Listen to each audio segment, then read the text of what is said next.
Hey there, gamers across all of YouTube. Welcome back to the channel, or if it's your first time. This is Friday, November 17th, and what we like to do every single Friday is we like to gather up a bunch of interesting news topics, at least things that I found interesting throughout the week within the gaming industry, and I hope to share them with you, give you a couple of thoughts and opinions based off each news story, and overall, hopefully you guys find something interesting that happened this week.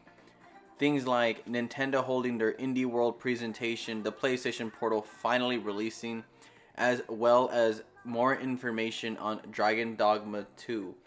Anyways, all that stuff and more in this video. Do me a favor and like this video. If you guys like this style of video, please consider subscribing, as that does help me out tons. Without wasting any more time, let's get into the very first news topic. Earlier this week, Nintendo held one of their Indie World presentations. If you guys are unfamiliar with what this is, pretty much Nintendo partners up with a bunch of indie games coming to their platform. A lot of times they're coming to other platforms as well, but usually they're very like Nintendo focused.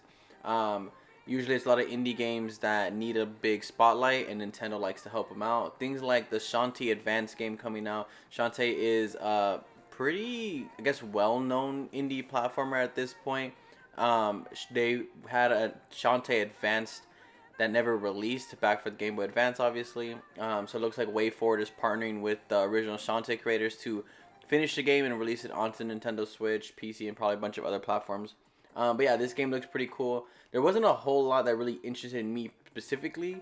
There was this game Black Chimera, which was like an action adventure game that looked so-so. It looked pretty good.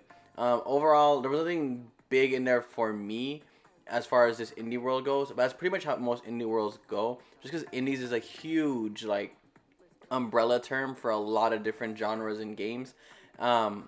So you're gonna get a whole bunch of different things, from like life sims to strategy sims, organization sims, a whole bunch of different, like, mainly a lot of Sims games, but just in general, just a bunch of different interesting games. If you guys are interested, definitely check out the full presentation, as they do have some pretty interesting titles, just not necessarily my favorite titles. Reviews for Super Mario RPG, the remake, on a Nintendo Switch have released. It's sitting at an 85 on Metacritic, which is a very, very good score. This game also released today, Friday, November 17th. A lot of people have been singing this overwhelming praise, saying how they were able to pretty much recreate the magic that was Super Mario RPG and modernize it in a way that doesn't ruin the original game, but if anything enhances it or makes everything more additive to the game and to the experience, mainly cleaning it up for a more modern audience. I haven't picked it up yet. I do plan on picking it up and probably checking it out Tuesday. But yeah, so far right now, it looks really interesting. It looks really cool. I'm interested in Super Mario RPG. It's a game I played a little bit of, but never really like actually took a good swing at it. So I'm definitely interested in trying to play this game and seeing just overall what all the hype about this game is. The PlayStation Portal, this PlayStation handheld that was very, I think, what's the word, like divisive when it came out, or at least when it was announced. A lot of people stating how this is, useless, it doesn't really do anything, etc., etc., a waste of space, a waste of time. Well, it has released and it has been sold out pretty much almost non-stop, back to back. It is available now, I did see. I'm not going to buy it. I'm not really interested in it. But those who played it say that it is useful. It is good for what it's trying to do. Obviously, it's remote play, so it's going to be very dependent on your specific situation. And it's not always going to operate, I guess, as intended. But in optimal solutions, it is an amazing way to play the PlayStation 5. But again, in anything suboptimal, it's not really the best experience based off of what everyone's saying. So, I mean, it's to be expected. It's a remote play device that remote plays for the PS5. It sounds interesting enough. It's just not something that I want to get into. You're a PlayStation Plus subscriber to either the extra or premium tier, you got your games for November. Games like Teardown, games like Dragon Dogma Dark Arisen, games like Dead Island, the Definitive Edition. Bunch of other games I'm not going to really list. Those are the three like names that kind of stood out to me. Teardown is like a voxel payday style game from what I gathered. It's been on Steam for a long time, and a lot of people say it's really good. I don't know if I want to try it. I'm not really big into the voxel thing, but I mean, it's there, so I might try it. Dragon's Dogma Dark Arisen. I've been really hyped on Dragon's Dogma 2 lately, and I never actually played Dragon's Dogma Dark Arisen, so I might give it a shot. And then Dead Island is just a classic. Dead Island is a good game from, a while back, but it is an old game. I played it, so I'm not really interested in it. But there's definitely tons of other titles that you guys should check out if you guys are interested or if you guys are subscribed to it.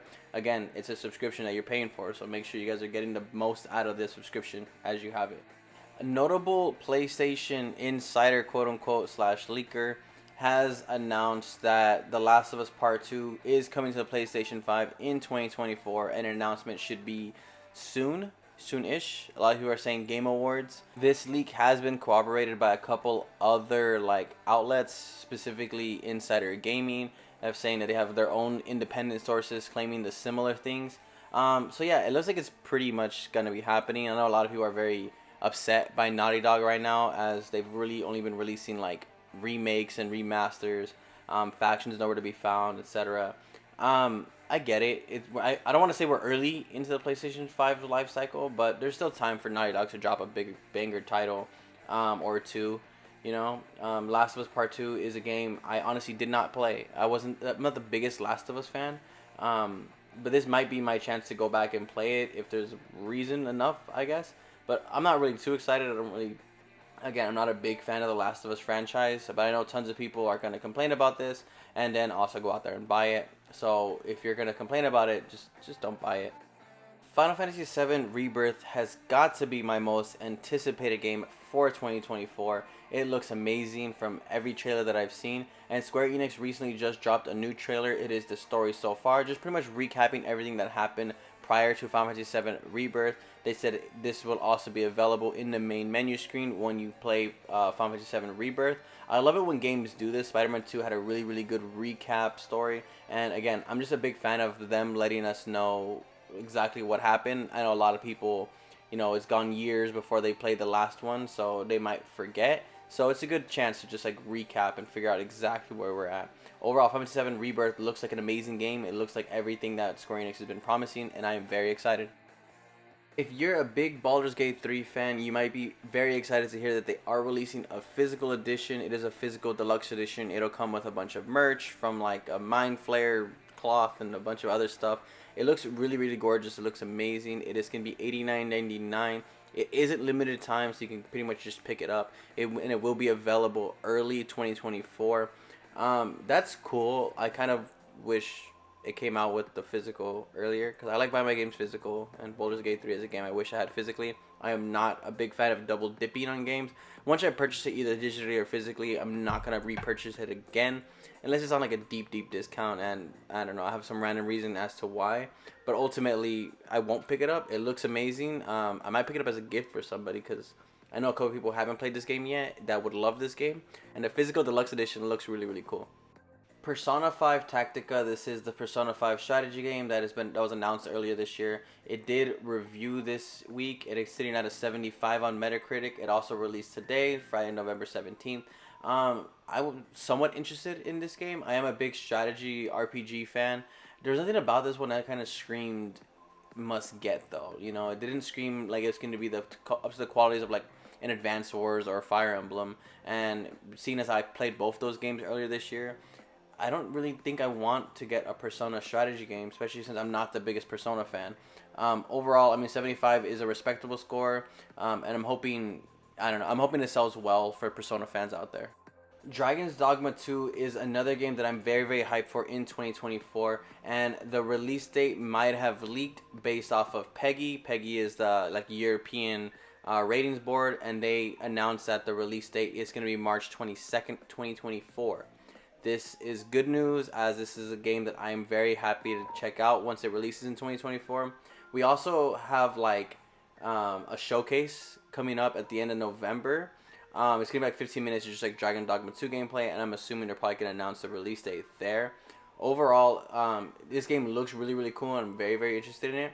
But that is going to do it for our news topics this week. Those are all the things that I thought were interesting. Hopefully you guys found something interesting there as well. Let me know down below any of your guys' thoughts on any of these topics. With all that being said, make sure you guys enjoy your weekend, go out there, play some games, touch some grass, and I'll see you guys on our next video.